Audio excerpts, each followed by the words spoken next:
This is Get Unstuck Radio Episode 2 with Briana Ross. How does brand strategy help you to connect with your audience? Welcome to Get Unstuck Radio, the place to brainstorm with you on business and life strategy. To get unstuck with system, automation, and delegation. And also to get clarity for sustainable business and lifestyle. I'm your host, Mutita Panmook. Let's get unstuck. Hi, Briana Ross. Thank you so much for joining me today.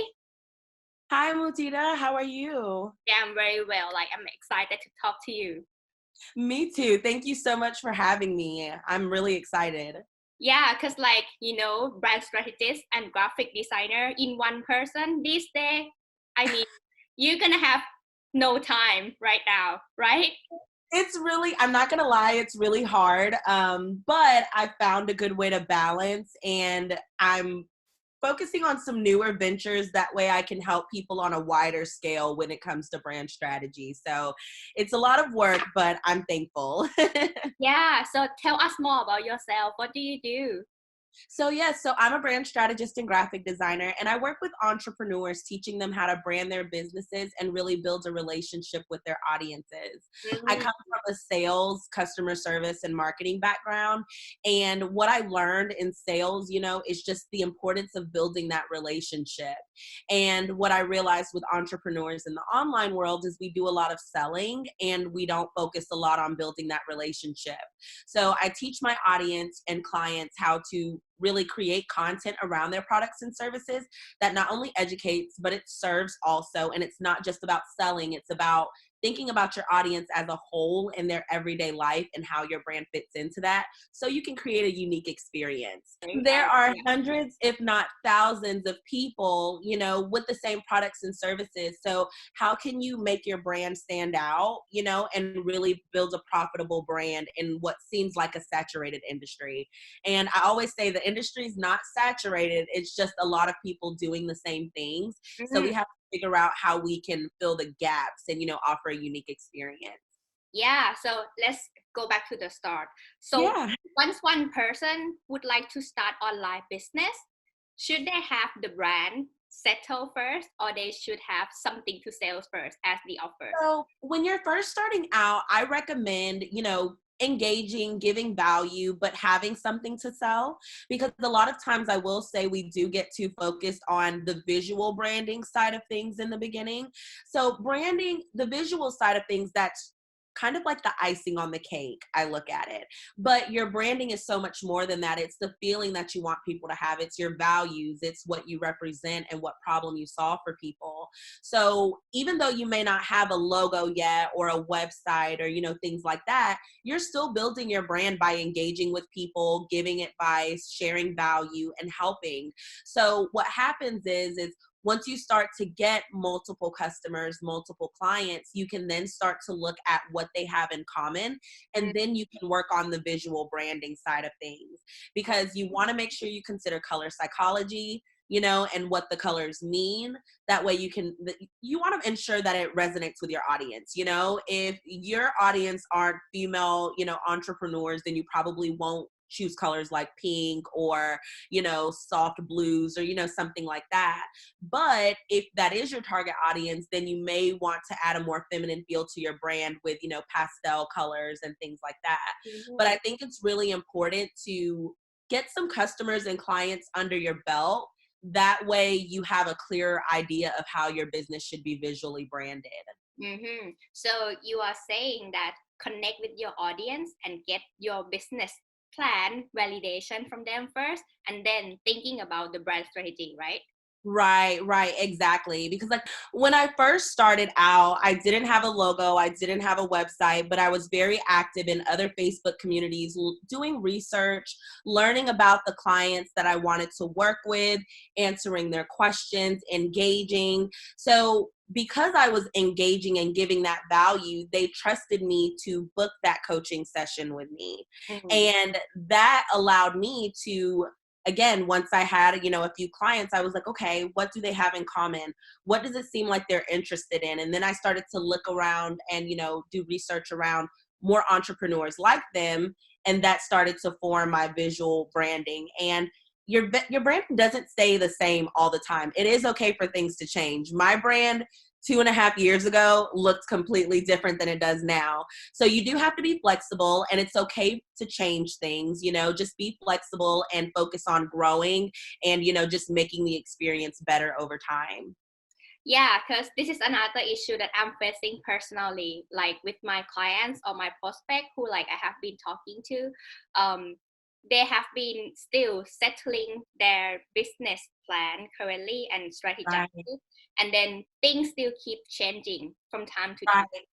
So Yeah. they couldn't settle it yet. Therefore, I couldn't help them to make the settle plan for operation. You were saying that your personal issue with your clients and, and then it kind of broke off a little bit. Oh yeah. So right now, my clients still keep settle the business because I help solopreneur to become a CEO, let's say. Then I Nice. help them to create the operation plan.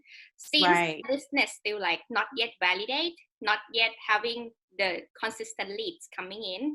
Right. Therefore, I couldn't help them just yet to settle the operation in order to scale for the next level. Right. And, I think that really goes into putting that content out online. We do have to put ourselves out there. We're in an online world where people are visual. So you do have to get on video, and you really have to, give that value and build that relationship. And that'll start to bring in those consistent leads. It takes a little while, but that consistency piece is definitely key, like you said. Yeah, I believe many people who have giving a lot, they feel like overwhelmed and frustrated, right? Yeah. At some point, do you have any trick for them, like in the content creating wise? So one of the things I always say is look into repurposing your content. We actually talked about that earlier, Yeah. which I think is amazing. But repurposing your content is going to allow you to distribute your content in multiple areas and not feel so stretched about coming up with all of these different content ideas. So if you did a Facebook Live, think about how you can repurpose that into a blog post. Maybe you could turn it into a podcast episode if you have a podcast. Or you may decide to create a freebie email challenge or a mini course. I mean, there are so many different things you can do based on the content that you share if you just expand it or maybe go a little bit more in depth. One of the things I also like to do, they're called brain dumps. So I'll sit for 10 minutes and write every single topic that comes to mind. And once I'm done, I'll mark out what doesn't really align with, kind of what I share. But I write it down anyway, just because that pops in my head. And then I have a list of content topics. So like last night, I was like, I really need to write a blog post. I've been so busy with my book that I didn't blog all last month.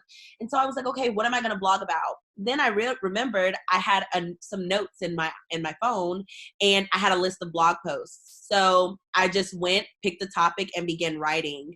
And so it allowed me to be a lot more intentional because I'm not spending so much time on what to write about, but doing those brain dumps, I already have a list of topics in case I'm not feeling inspired.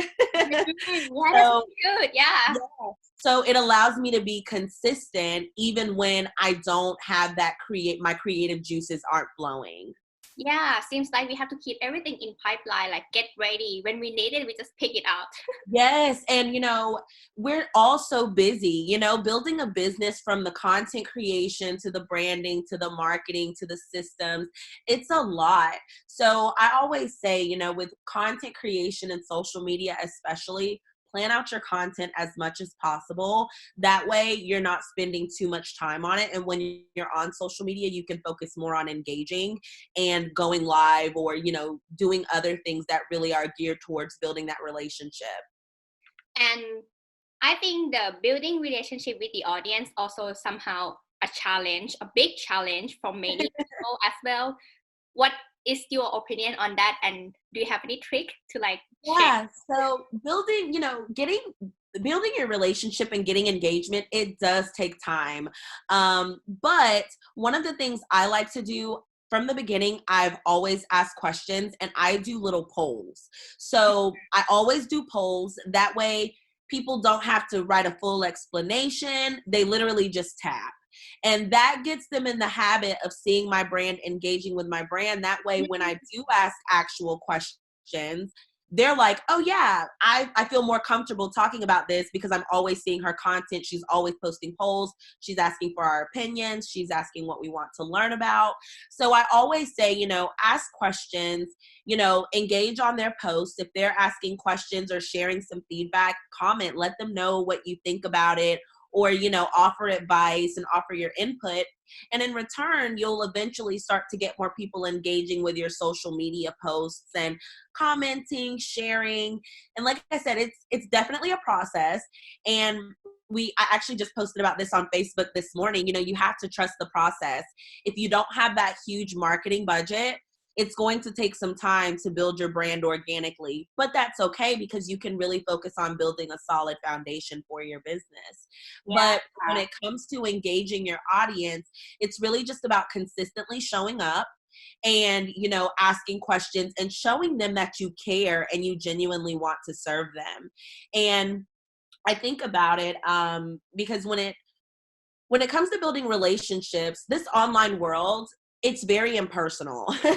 It's not personal at all. And so what happens is we see a lot of coaches, product business owners, and they're here for like a couple of months and they eventually disappear. You know, they end up quitting their business.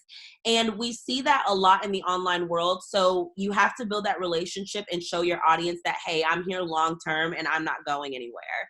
And once you do that and you're consistent, again, they open up. And think about the friendships and, you know, our significant others, children, all of that. You have to build those relationships. So the online world is no different. But when you get on video, you get on live, it definitely can help boost that engagement a little bit faster. What about Facebook profile and Facebook page? So do you mean like, do I recommend either or? Yeah. So I definitely like right now, organic outreach is very trendy.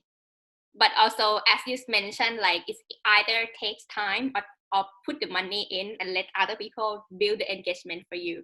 So right. Either way, yeah. Which one you recommend more? So let's say the budget entrepreneur first, and then the having some budget people. Yeah.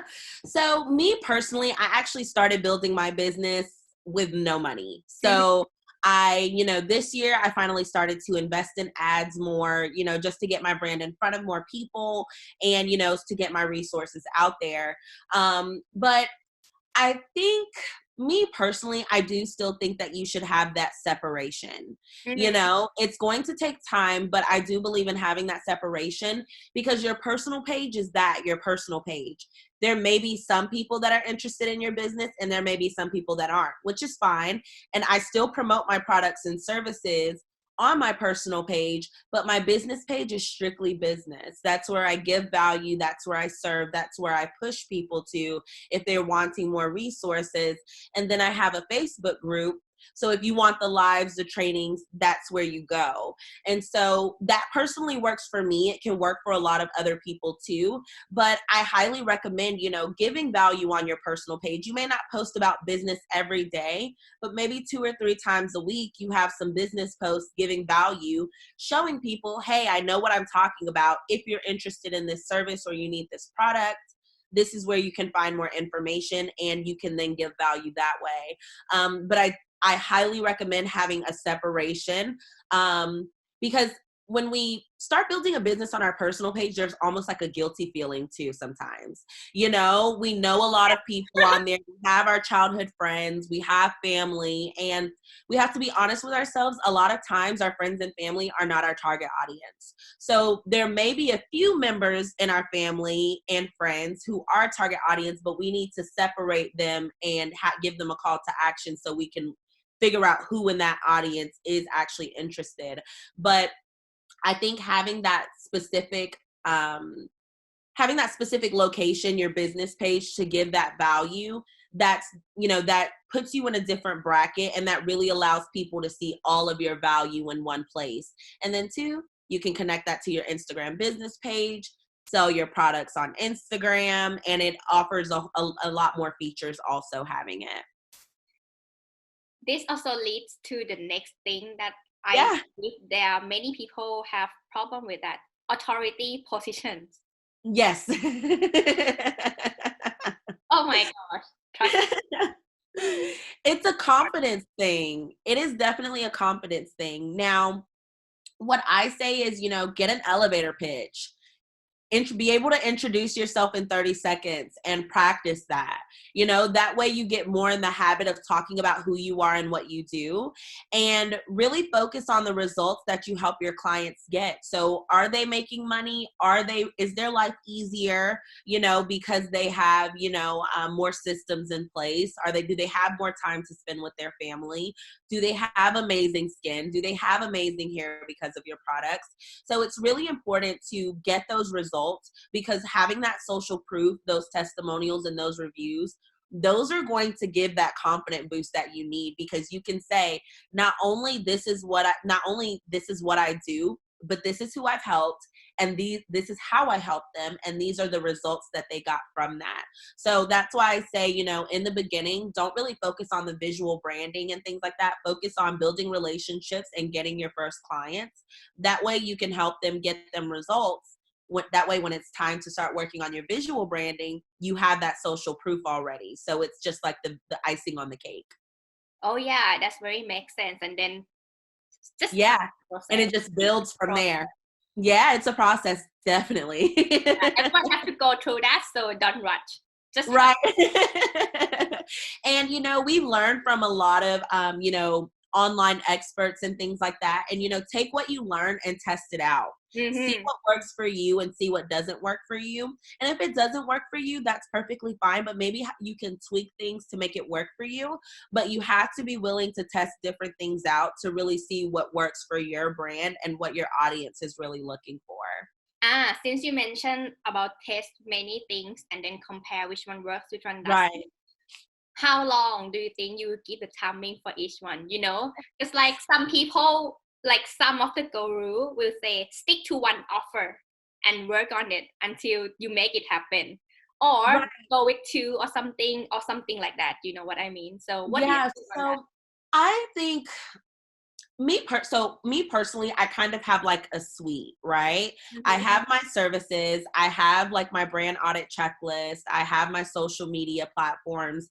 So I'm kind of looking at analytics for different things. Now, when it comes to like my social media content, I'm big on the Instagram analytics. So I'll look to see what my best performing posts are, what has the most engagement. That way I can see, okay, what about this seems to be working well, and how can I create more content like this? And then for, like freebies and things like that, you'll want to take a look at, I say give things a time frame. So if you're going to have a freebie, get it created, have a designated time that you're going to promote it. So are you going to promote it for a month and then check your analytics? Are you going to do it for 2 weeks and check your analytics? But that's, kind of up to you and your preference, because you got to think about your lifestyle, what other things you have going on. Some people have a full-time job while building their business, so they may choose to do something over the scale of a month. But you really want to give yourself a time frame. That way, okay, this is the start date, this is the end date, and these are the numbers I'm looking at. How many paid people viewed the page? How many people actually opted in? How many people, maybe opened the first email? So there are a number of things you need to look at. But I think setting those timelines really will allow you to say, okay, I'm going to promote this for a month. I have freebies kind of in rotation. I'll promote a freebie for a month, and then I'll add it to like my resource hub. That way people on my mailing list can have it. And then I will, put something else in rotation. But now I have 2 freebies, you see? So I have 2 things that I can promote. And then I may filter in Pinterest for an offer. So, just to kind of keep it going. But your freebie should kind of be like your evergreen content. It should be something that you can promote ongoingly and something that never really expires.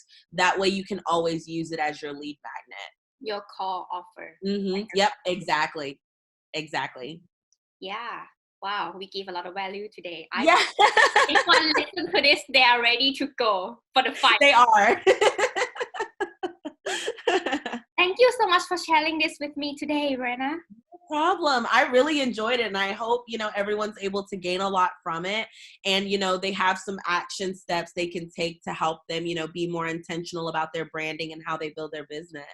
Yeah, exactly. So you also have a freebie. I will give at the description below for the link to get the brand audit checklist, right? Definitely. Yeah, the brand audit checklist is perfect and it's really easy. I'm going to be honest, it may be a little overwhelming just because it's a series of questions that are literally yes and no questions. So you can answer, yes, I'm good to go on this, or no, this is an area I need to work on.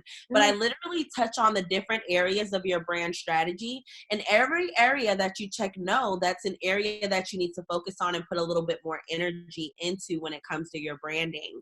So you can print it out, you can write, you can check things off, and then you can say, okay, these are the areas I need to work on. And they're even in order. The sections are in order in which area, to go through.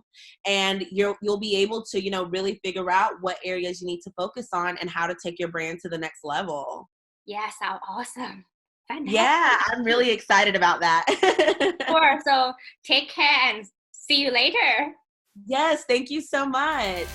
Thank you for joining me for this episode of Get Unstuck Radio. If you enjoy the show, make sure you subscribe so you automatically get new show every week.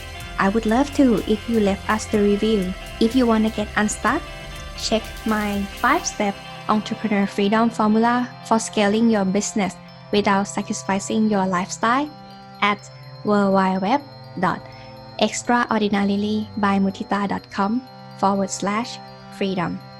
Speak then!